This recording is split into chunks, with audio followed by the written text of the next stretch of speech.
Yuri of Soltar Solutions, and today I'm here on Focus Forward. I have such an exciting show. I've been looking forward to this show for months.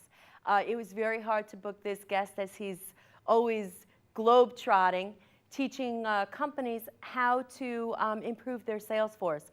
So today I am so excited to introduce Yuri Sluis, coming to us from Amsterdam. So Yuri, tell us about you and your company. I want to hear all about it. All right. First of all, it's nice to be on your show. It's a great honor. And globe-trotting and improving sales forces, you might want to think, what is the common denominator between that? But it's all about people in the end, and success and growth and happiness. So it's great to be on your show, and I would love to share some ideas and some experiences that we've been building up the last 7 years. Well, it sounds great. So you've been in business for 7 years? Well, I've been running this company, Yuri, now for 7 years. Before that, I was traveling around the world as a backpacker. I've been on TV as a TV presenter, and of course, 10 years in selling myself, helping companies to establish great, healthy, strong relationships with customers. Wow, it sounds great. That's very exciting. So a funny story is I called Yuri to try to book him on the show, and I was calling him from San Diego. Well, I didn't get in touch with him. He called me back. I was in New York at the National Publicity Summit meeting the media. I called him back when I got back to Minnesota. He was in one of my favorite places in the world, Marrakesh, Morocco. I mean, this is amazing. And here we are meeting. I'm in Minnesota.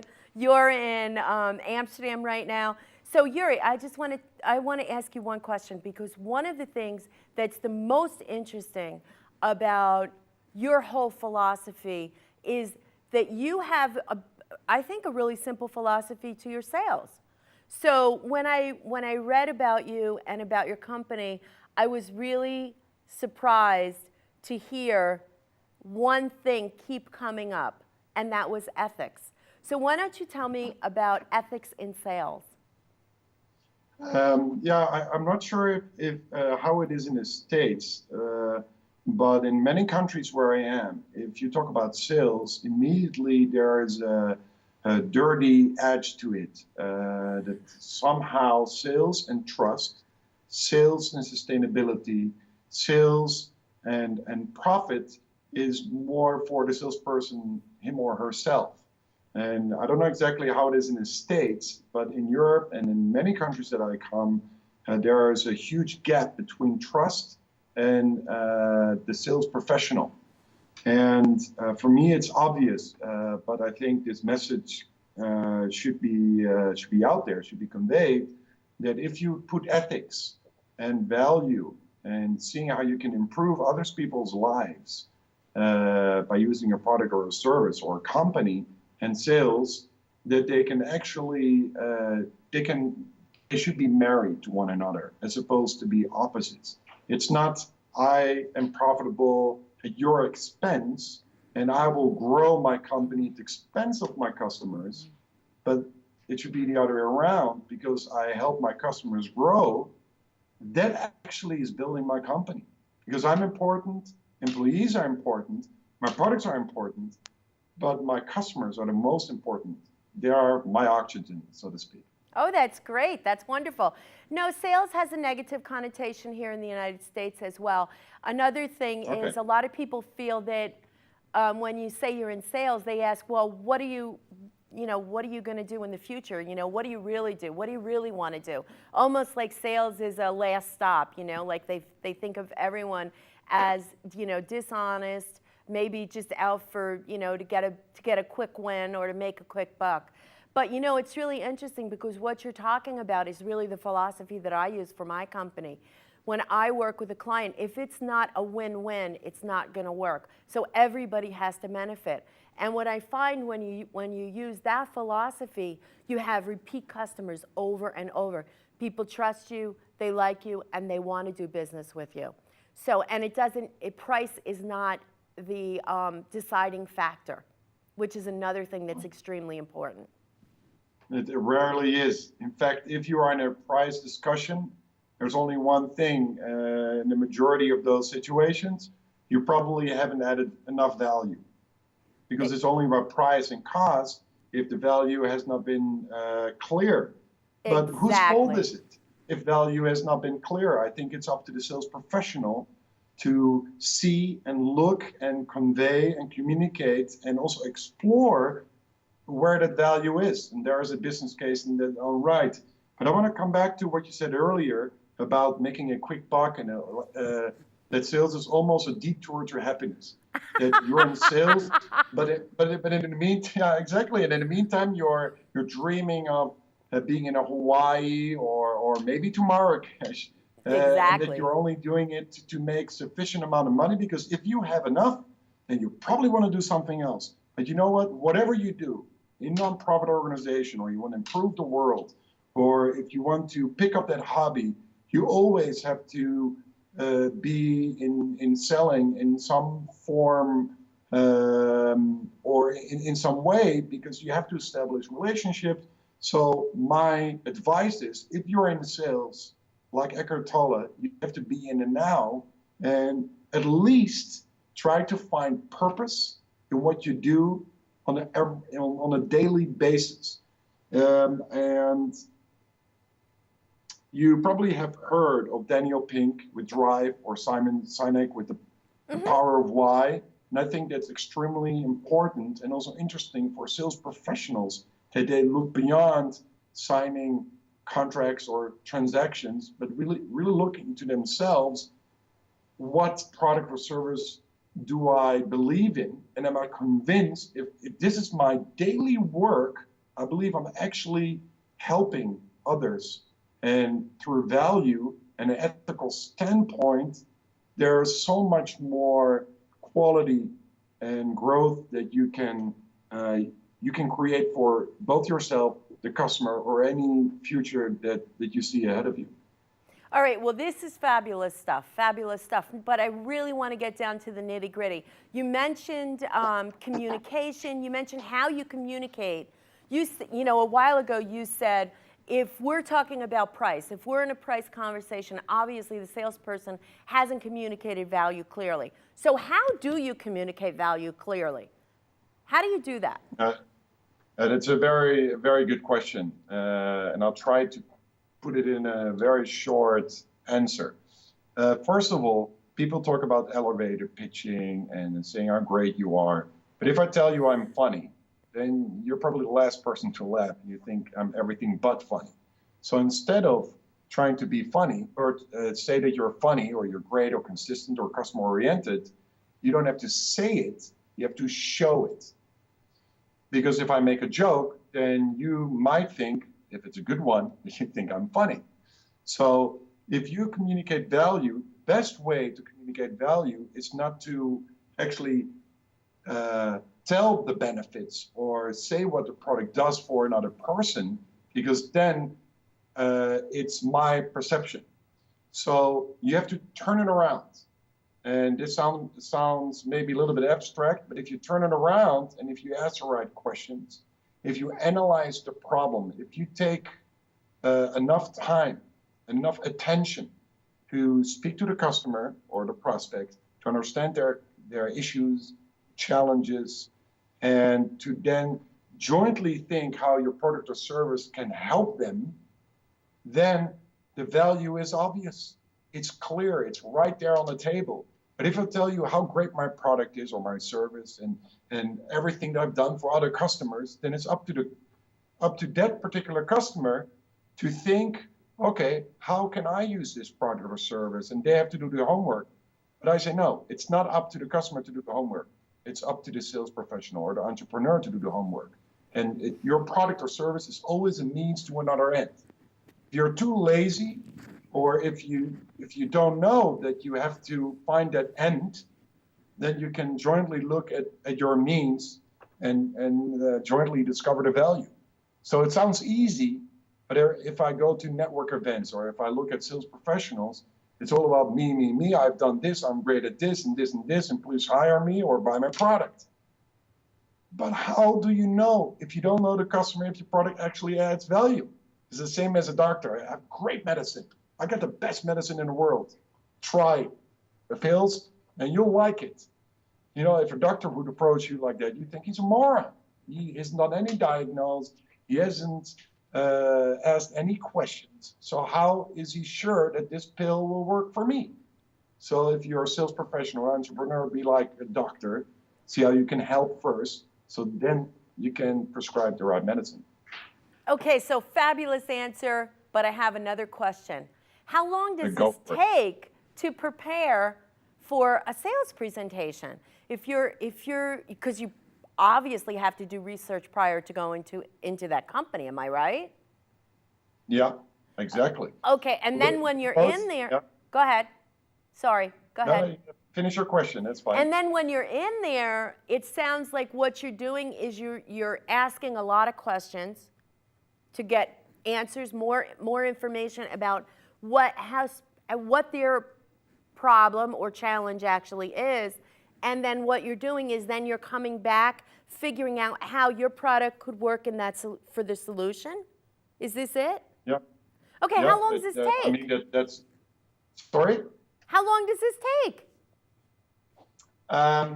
Well, it depends on the size of your product or service and the size of the company and the so let's talk about you. How long does this take you to get to figure out which company to go into, and then do your research on that, and then how many meetings is it? Give us the lowdown. What's the real deal? I'll give you the lowdown. What actually happens is I talk to a sales manager or sales director or owner of a company, and I don't do any presentations. I don't talk about any product or service because it's irrelevant at that particular stage. The credibility you build is by showing your expertise, asking the right questions, and do the analysis up front. And I have 2 or 3 meetings, depending on where you are in the sales cycle, 2 or 3 meetings, 4 meetings, to really go deep down into the actual problems and issues. And then I can come back with some sort of a conclusion as how, through my services and products, I can help them to overcome their particular problem. And the advantage is they will recognize, because I summarize all their issues, so it means I'm not just a good listener, but I also interpreted them well. I also connect them to the services and the way how I deliver my services. It's clearly linked to the information that I gathered, so they will see the logic. It's not just I'm a nice guy and I pay attention and I smile and I give a hand, but also from a rational content perspective, they can see how the solution could work for them, and they also feel kind of an ownership because they recognize themselves in the presentation. If I give you a presentation, but I don't know who you are, I say this is a great product, you don't recognize yourself. And depending on the size of the company, but 1 or 2 or 3 meetings can already help you to put that perfect presentation into place. But presentation is just, you're presenting from the very first start, very first handshake, all the way down to when you've implemented a program.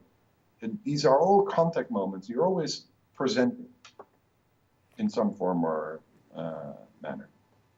Okay, so even during your sales conversations, in the sense of your fact-finding, if you will, fact-finding and figuring out what the problem is that you would be addressing, you consider that even a presentation at that point? Yeah, if you're asking me a question right now, this is, in a way, a presentation of yourself. The way how you ask questions, the type of question, what you're actually looking for, sometimes tells more of a person than when they talk about themselves. Absolutely, absolutely. So I find this fascinating. So now what kind of questions might you ask to really get to the root of it? Because what I've noticed about, especially working with clients, they don't always know what their challenge is. They don't always know. They might know the symptom of it, but they don't actually know what the real problem that they're struggling with is. So what kind of questions do you ask to get to the heart of that? Wow, that's a beautiful question. I don't know how much time you have, but let's use an entrepreneur that I've worked with. I think a few months ago, and he was pitching on the phone. He was calling companies one after the other, talking about their great PR solution, actually. And somehow he wasn't happy with the results. So I said, you know what? I listened to 3 calls, and then I don't need much time to see what your actual issue is. Also, first understand the problem and then the solution. So I wanted to know what his issue was. So I listened to his pitch, cold calling on the phone, and it was clear he was talking about how great his product was and this and that, the USP, so to speak. But USPs, unique selling points, that's old-fashioned. You need to look for unique buying reasons. So I told him, why did you start this company in the first place? I said, just tell it to me, conversational. He said, well, I'm a founder of this company and PR people. I see them struggling with A, B, C. And so he was talking for 5 minutes about the problems that he saw in the industry. And I said, so why do you want to have this company? What is it to you? So then he showed his personal drive in how he wanted to be successful in this place. So we crafted his pitch in a totally different way. And I said, you need to enter in a dialogue and you need to tell them up front that you're the founder of the company and why you started this company and what you see other PR professionals, what they're struggling with. And then you have to ask the right question. And I think if you're an entrepreneur or a sales professional or a director, you deep down, you know it, but you may not be used to ask those questions. And I'll come to that point. I also want to say that if you are selling software for PR professionals, or you're an architect, or a sales trainer, or a creative designer, you do that on a daily basis. So for you, it's obvious what kind of problems you solve. It's obvious how your product or service is delivered. But for the other person, it may not be so obvious. So you need to take the time to step back and learn about the other person. So how do you ask questions? It's quite easy. And it's difficult at the same time. But I'll give you the easy explanation. First, you need to establish trust. If I ask you about your problems, you say, who the hell are you, Yuri? I don't know you. We have not established any credibility or trust amongst ourselves. So first, you need to establish trust. And it can go quite fast, but you need to take your time. It's not the moment to pitch very fast, and it's not fast moving. Take your time to get to know the other person. Then, when you feel that there is chemistry and you've entered in a dialogue, then you can ask more difficult questions. Before you do that, you can ask, what are your objectives? What are you trying to achieve over the next 12 months? What are the key points that you're interested in? What is your main focus going to be in the next 6 months? Then you know where a person or company wants to go. Then, of course, you will ask a few more questions, and then it's really interesting because then you also know where your value possibly could lie because you know where a person or company wants to go. Then you can ask questions where the challenges are to reach that objective, where there is a problem. And you can even make it very specific. The PR professional, the software example, you can ask how easy it is to reach the right target audience in relation to the objective.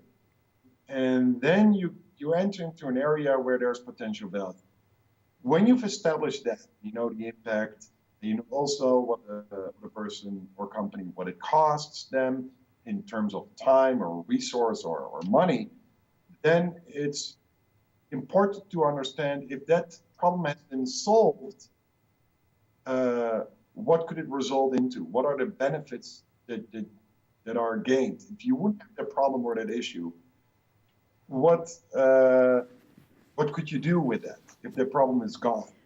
And then that's actually the value. That's already the business case in its own right. And then it's only a matter of, do I have the right product or service to solve that problem and to give you those benefits that you're looking for? And because you've done that together, you from an ethical standpoint, you can almost guarantee or see, I can make this happen for you. I know it myself, maybe better than you as a customer. Well, this sounds really fascinating. So it sounds to me like what you're saying is it's an effort that you and the customer are building together. It's a solution that you're building together. You identify the opportunity cost, what's the pain in the organization, and then you see how your product or service could actually help them and identify exactly what the result of using your product or service would be. Am I right? Perfect. And if you're an entrepreneur, the only thing you need to do as a little tip is take a piece of paper and write down the most common problems that you're solving. And don't say saving money, because that's not a problem. If you're saving money, that is a benefit. So you should say companies that are spending too much money in, or something that's extremely inefficient, or whatever problems that you're solving. But write down the list of problems and then see in all the people or companies that you see around you if they are struggling with that same problem. Okay, it makes perfect sense, perfect sense. So now I have a question. You work with companies, large companies. I know you work with very large companies internationally. You also work with individuals to help them solve their sales problem. And do you do that via Skype, or is that an in-person service, or how do you go about making these relationships? How do you go about delivering your service, finding people that you're going to work with? How do you go about doing that? Wherever I can, I help entrepreneurs. Sometimes it's one conversation, sometimes it's a more one-on-one coaching. Also on Skype. It really depends on how much time I have on my hands and how I can help that particular person and what kind of product or service is required to solve their particular problem or issue. One of the things that I found very interesting is you said it's not about the unique selling proposition, okay? It's really about developing what the value is going to be to that particular company. I really like that. So now we have to switch gears, if you don't mind. Tell me about the book. Yeah, nice. The book is it's about ethical selling. I've been writing that for the last few years.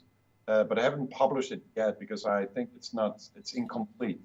So I'm planning to launch the introduction to ethical selling in Q1 next year, which really shows in examples that I believe that sales can be done at a higher level. It is an opportunity to use caution and credibility, knowledge, intelligence, and lots of skills that demand a lot more than many other jobs, that we can, as salespeople around the world, can create a better world if it's done in an ethical way. We create value around ourselves, and that we can build a different kind of world. Because right now what we see, recycling, corporate social responsibility, better products, different way how we look at ourselves from a society perspective, but also all these new kind of services and products, they need to be sold.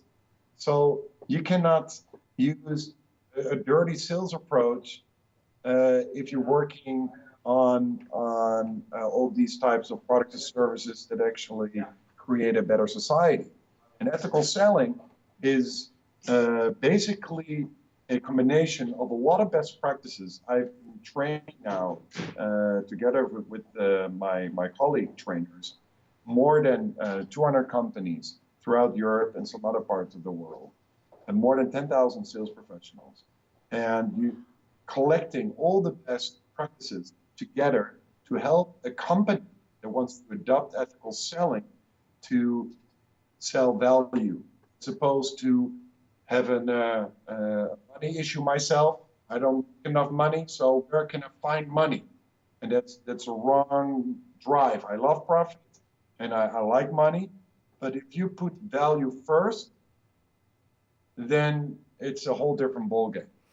So, And that is something that will be part in this book.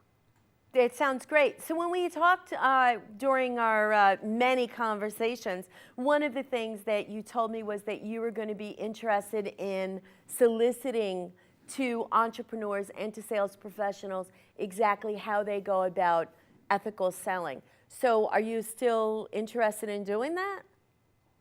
Oh, yes. Okay, Yes, so ma'am. we should invite people to submit to you know, these ideas to you, so they might be able to be included in this book, because I know that this book is going to be extremely important and also a global bestseller. So how do we go about submitting these, Yuri? Yeah, that's a very good question. If we talk about submitting examples, maybe it's interesting to address what kind of examples we're actually looking for. If you are in sales or if you've been involved in selling, both on the receiving end as well as on the selling, on both ends, I'm looking for examples throughout the world to get a whole view of what the society actually needs today. And you can think of examples that a salesman has been trying to sell you something. So that's very interesting, of course, to know that how companies are doing that. Not only in a bad way, the don'ts, but also the do's. Yuri, So, for we're example, running out of time. This is terrible, Okay. Yuri. We're running out of time. So how I did this talk too much. happen? We just started our conversation. There's so much Exactly. more we can talk about. What I would love is if you would come back again and talk to us a little, maybe just specifically about the book, and give us some of the examples that you're looking for. Does that sound like it might work?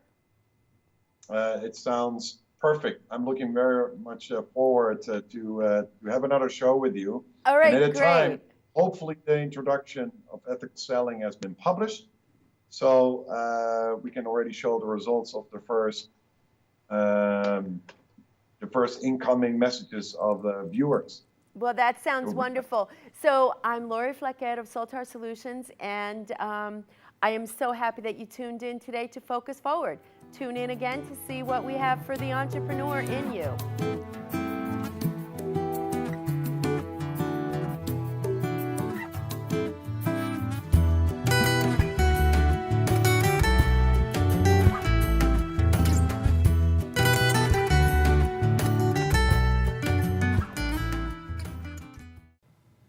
Hey, I'm Robert Dempsey with this week's Tips from the Net, and today I want to talk about two things: pop-ups and welcome gates. Now, pop-ups are those annoying things that when you go to a website and you're trying to read a blog post or just trying to check out a product, this thing pops up right in your face, obscures the entire screen, and you got to sometimes look around for, okay, where do I turn this darn thing off? So pop-ups, though, are typically used to build an email list, and as I said, they can be really intrusive and annoying, or obtrusive and annoying. However, I must say that they do work. A lot of people use them, and they claim that they really do improve or increase the number of opt-ins that they get. However, they still continue to annoy massive amounts of people. So an alternative to that is something called a welcome gate, and the difference is this. When you go to a website, you will be redirected temporarily to a page that will have a form for you to fill out and put your email address in there, and you can subscribe to the email list, or you can click a button or another link and then go to the content that you were originally trying to get to in the first place.